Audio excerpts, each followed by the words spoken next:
What's up, y'all? Hey, I heard you say that you wanted to get into real estate. I hear you.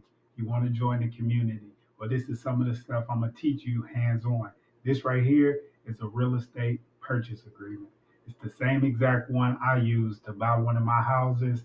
It's simple, it breaks down everything, and I want to just go over it with you just so you can understand contracts.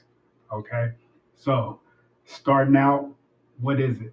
So this agreement is to be made between the buyer and the seller. So that's you and the person that's selling the property.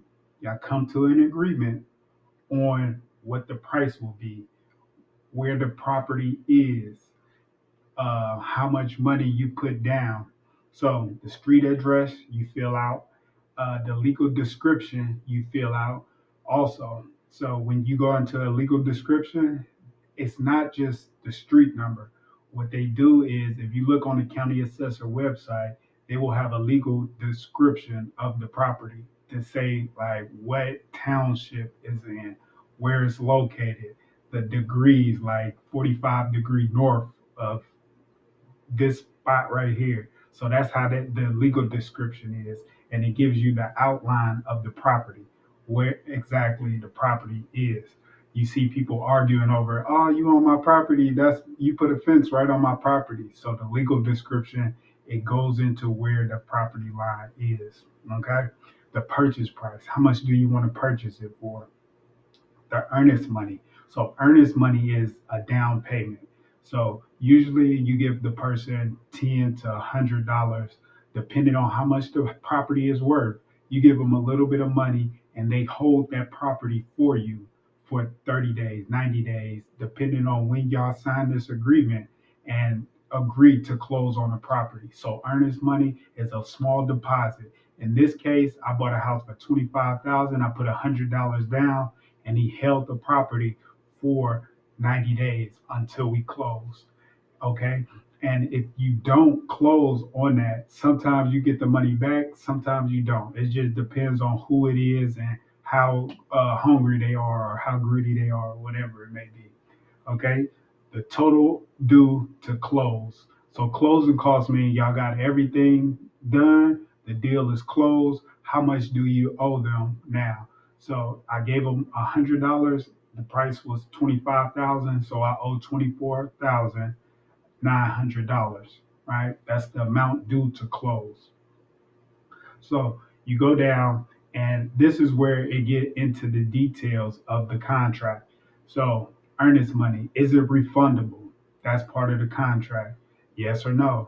It's a proration in pounds and security deposit.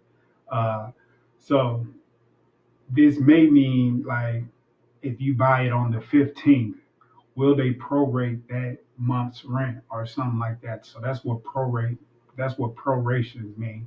Okay. Is it anything that a previous tenant gave to you as far as security deposit? Does that come out of the payment that you're making? So if I buy the house and it's a tenant in there, right? Did you get paid for that month already? And if so, how much of it are you going to give back to me? So that's going to come out of the purchase price. And then if the tenant gave you a security deposit, that's going to come out of the purchase price because if the tenant moves out, then I still owe that money, right? So this is prorations and the security deposit parts of it. So you fill all of this out. Inspections. So on inspections, who is responsible for inspections? So you got termite damage that might be in there. You got foundation issues that might be in there. So when you get your inspection on a property, which you should because you don't know what you're getting, who pays for that? That goes into the contract also. And usually the buyer pays for it, but sometimes you can work it out. It's just an agreement. This is a contract. It's an agreement. Y'all sit down, y'all talk about who paying for what, and y'all come to a agreement. So the conditions of the premise. The parties agree that the purchase price reflects the condition of the property. Okay. So basically, like that's saying that I understand that if it is problems, I understand that I'm taking on that obligation to fix these problems at this purchase price. So that's the condition of the premises. So the closing date and transfer of title. So this is the day that you want to close on. So if it's January 1st and y'all pick a closing date for 90 days out, so March 1st, that's the closing date. You signed it right here, and we agree that we're gonna sit down at the table. I'm gonna give you the check, and you're done with the property. It's my property now. Usually it's like 90 days, so we can get our inspections done, our appraisals done, get pre-qualified for our loans. That's the closing date, and we put that into the contract, the understanding. Escrow. The agreement will be closed through an escrow with buyer's attorneys, mortgage lenders, and agents in accordance with the general custom community with this agreement. The funds held in escrow shall be paid out upon recording of necessary documents and the vesting of merchantable title in the buyer. So what escrow is basically like the money that's extra, right?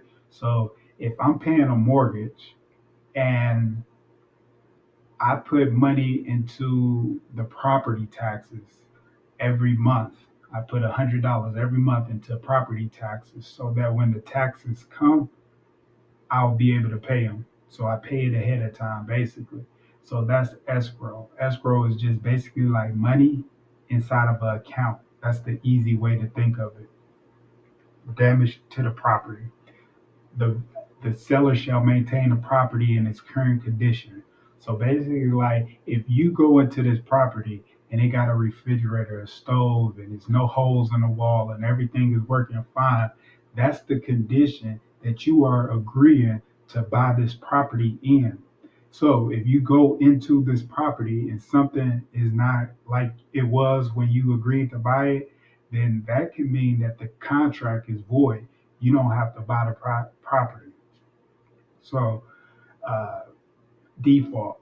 If the buyer or seller defaults on this contract, both may pursue remedies allowed by law. So basically, like that's saying that if the 90 days that you agreed to come up and you don't buy the property, I can keep your earnest money, whatever the law um allows.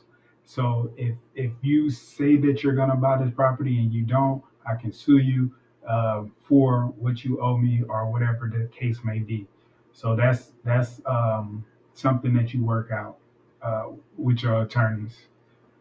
So successor and assignees, the terms of the conditions of this contract shall bind all successor heirs, administrators, trustees, executors, and assignees of the respective parties.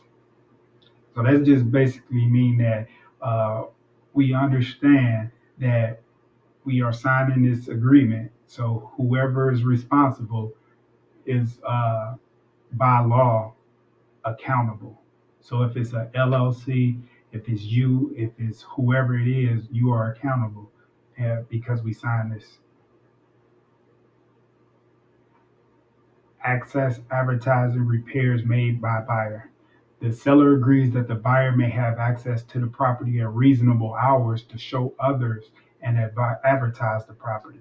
If the property is vacant and need repairs, the buyer may, at his expense, make repairs and improvements, and any improvements shall become the property of the seller should the buyer default. So basically, that's saying that okay, we agree in January 1st that by March, I'm going to buy this property, right? So I go in and I fix it all up, all nice and stuff.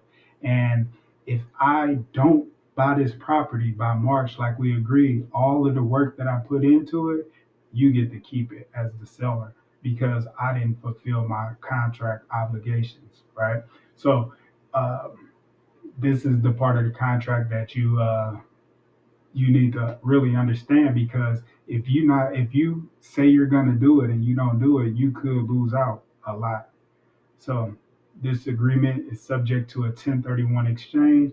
A 1031 exchange is basically a tax benefit. So if I buy this house for 25,000, I sell it for 50,000 and I take the money, the whole 50,000, and I go buy another property, I don't have to pay taxes on that $25,000 gain that I made because I reinvested it into another property. That's called a 1031 exchange, and this agreement could be subject to one.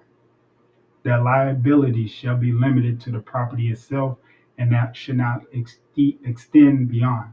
So what that means is if for some reason something happens and somebody gets sued, you can only sue me for what this property is worth, right?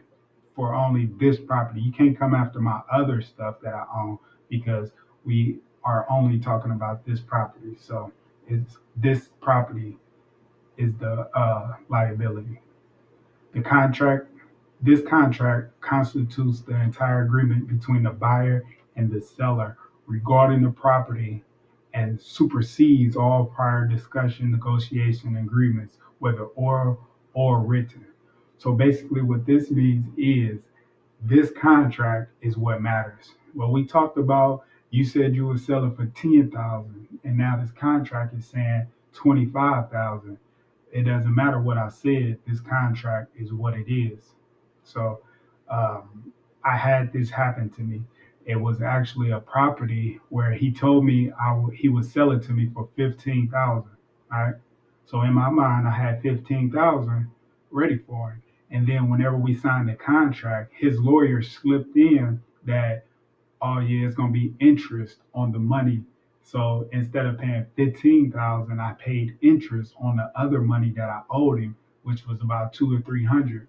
But it was part of the contract, and the verbal part didn't matter, right? What mattered was the contract that we signed. So legal assistance. The seller and the buyer are aware that when fully signed, this is a legally binding agreement for the sale and purchase of real estate. And in order to protect their interests in connection with the contractual title and other aspects of this transaction, they have the right to consult legal counsel before this agreement is signed. So that means that if you don't know what's in this contract, you should hire legal help. You should hire legal help anyway because this is a contract, it's a legal document. So you should always seek professional help instead of thinking you know how to do everything on your own. Um, and then you and the seller sign. So this is a simple purchase agreement. They get very complex. I can show you other examples of whenever they getting real complex, but this is the most simple one I ever signed. You take this into a bank and tell the bank, hey, I got a property I want. I already know where it's at and everything like that. And instead of getting pre-qualified, this is getting qualified, right? So pre-qualifications is if you don't know which property you want, you just go in the bank and say, "Hey, can I get a loan?" They'll say, "Yeah, we give you up to 100,000." But with this one, you saying, "I know which property I want. Can I get 25,000, 50,000 to buy this property?" So this is what you take into a bank, and it's a binding contract, and it works. I did it before.